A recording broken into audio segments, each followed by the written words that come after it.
I'm going to maximize z, which is equals to 4x plus 6y, subject to the constraints x plus y less than or equals to 10, 2x plus 3y less than or equals to 25, then x and y greater than or equals to 0. So to find the optimal solution of this linear programming problem, I'm going to use the simplex method. So the first step for the simplex method is to write the problem in standard form. So for standard form, we'll be having that the right-hand side of the objective function is 0, and we write all inequalities as equations. So we look at this equation here. We need the right-hand side to be 0. So we put the 4x and 6y on the left so that we have z minus 4x minus 6y is equals to 0. Then look at this condition here. We need to write all inequalities as equations. So for this one here, x plus y less than or equals to 10. When we have a less than or equals to sign, we add a slack variable. So we would have x plus y plus s1 is equals to 10, where s1 there is a slack variable. And for this constraint here, we are having a less than or equals to, so we add a slack variable again. So we'll be having 2x plus 3y plus s2 is equals to 25, where the s2 there is a slack variable. So we are saying the slack variables, the s1 and the s2, they are greater than or equals to 0. So those are the equations we now have. Then we now go on and put them in a table. And in the table, we'd have the x, then the y, then the s1, then the s2, then the solution, then we write the ratio. The ratio is required when we need to determine the living variable. Then we go on and write the equation here, z minus 4x minus 6y. So we have the z there. So look at the coefficient of x in the equation that I've highlighted. The coefficient of x is minus 4. Then go on and look at the coefficient of y. The coefficient of y is minus 6. Then look at the coefficient of s1. We don't have s1 in the highlighted equation, so the coefficient is 0.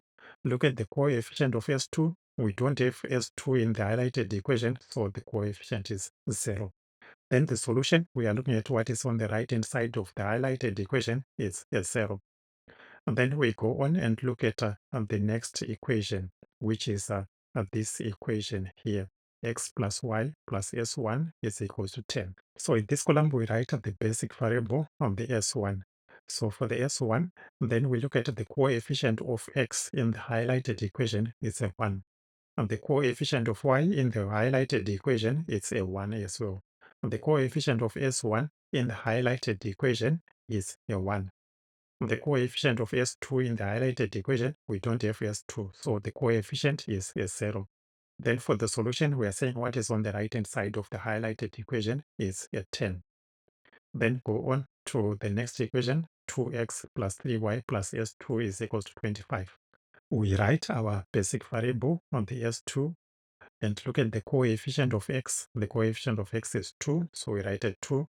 And the coefficient of y in the highlighted equation is a 3. And the coefficient of s1 in the highlighted equation, we don't have s1, so it's a 0. The coefficient of s2 in the highlighted equation is a 1. Then the solution, which is what is on the right-hand side, that's a 25. So we are done with those. Then we go on and look at iteration number 1. So for iteration number 1, the first thing that we check is the solution optimal. A solution is optimal if every coefficient of the objective function is non-negative. So we are looking at the coefficients of the objective function. They should be non-negative. But in this case, we are having the minus 4 and the minus 6. They are negative there. So it's not optimal. So if it's not optimal, then we go on to step number 2. We look for the entering variable. And the entering variable is the non-basic variable with the most negative coefficient. So the one with the most negative coefficient there is minus 6. For that column with the non-basic variable with the most negative coefficient, we then go on and call it the pivot column. So we are saying here our entering variable is the y. So the column with the y there is the one that we call the pivot column that I've just highlighted there in red. Then when you have found the pivot column, we then go on and look at the living variable. But for us to see the living variable, we need to calculate the ratio. The ratio is the solution divided by the coefficient in the pivot column. We only look at coefficients that are non-negative there. For the first one, we'll be looking at the coefficient in the pivot column of this one here. So we divide 10 by 1 and we get a 10. Then we go on to the next one. We are looking at the coefficient in the pivot column. We are having a 3 here. So we divide this solution by the 3. So it's 25 over 3. So we write 25 over 3, which is approximately 8.33. For the living variable is the one with the smallest ratio. The one with the smallest ratio is the 25 over 3. So in this case, we say that the S2 there is the living variable. So we now have obtained our living variable there. Then we need to go on to the next step, which says that coefficients in the pivot column are 0 except for the basic variable, which should be 1. So we are saying we now have the y is entering where we had the S2 there. So we need to draw another table. Then we have our set. Then we have our S1. But instead of the S2, we said the y is entering, so put the y. And we are saying that the coefficients in the pivot column are 0 except for the basic variable, which should be 1. So we are saying here we should be having a 1 where we have these 3. So for us to get a 1 when we have 3, we need to divide by 3. But for us to do that, we use elementary row operations. We don't divide only one element, we divide the whole row. So we transform row S2 to 1 over 3 row S2.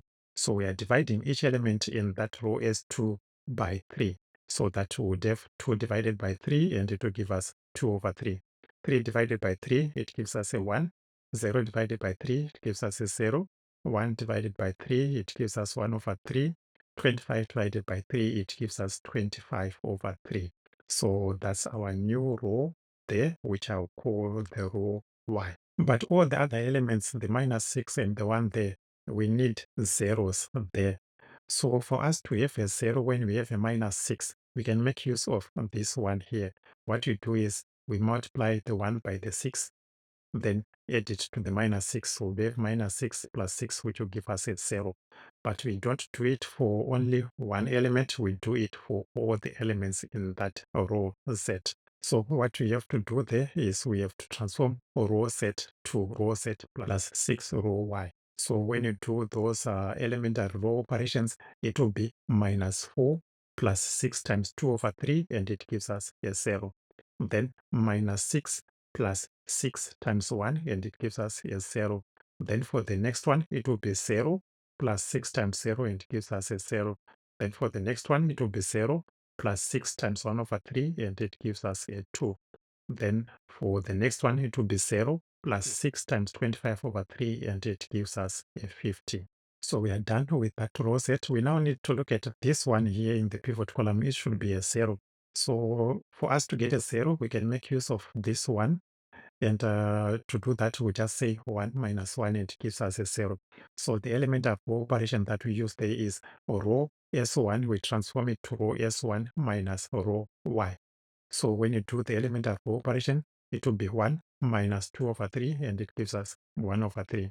1 minus 1, it gives us a 0. 1 minus 0, it gives us a 1.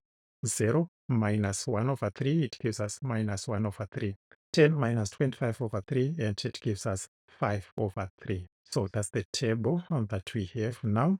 And we now move on to iteration number 2. So for iteration number 2, we check if the solution is optimal, the optimality test. So for us to do the optimality test, we look at the coefficients of the objective function. A solution is optimal if every coefficient of the objective function is non-negative. So in this case, we are seeing that all the coefficients they are non-negative. We are having 0, 0, 0, 2. So we conclude that our solution there is optimal. So we go on and now write our optimal solution is z is equals to, so the value of z is the one in the solution here, z is equals to 50, which occurs when what? When y the solution is 25 over 3 when y is equals to 25 over 3. But here on the basic variables there, we don't have the x. So it will be saying that x is equals to 0. So that's our optimal solution there. Z is equals to 50, which occurs when x equals to 0 and y is equals to 25 over 3. But also when you go on and look at sensitivity analysis in the future tutorials, you will see that when we look at the reduced costs, the final W there will be indicating that this problem there has multiple optimal solutions. So we'll look at that in another tutorial.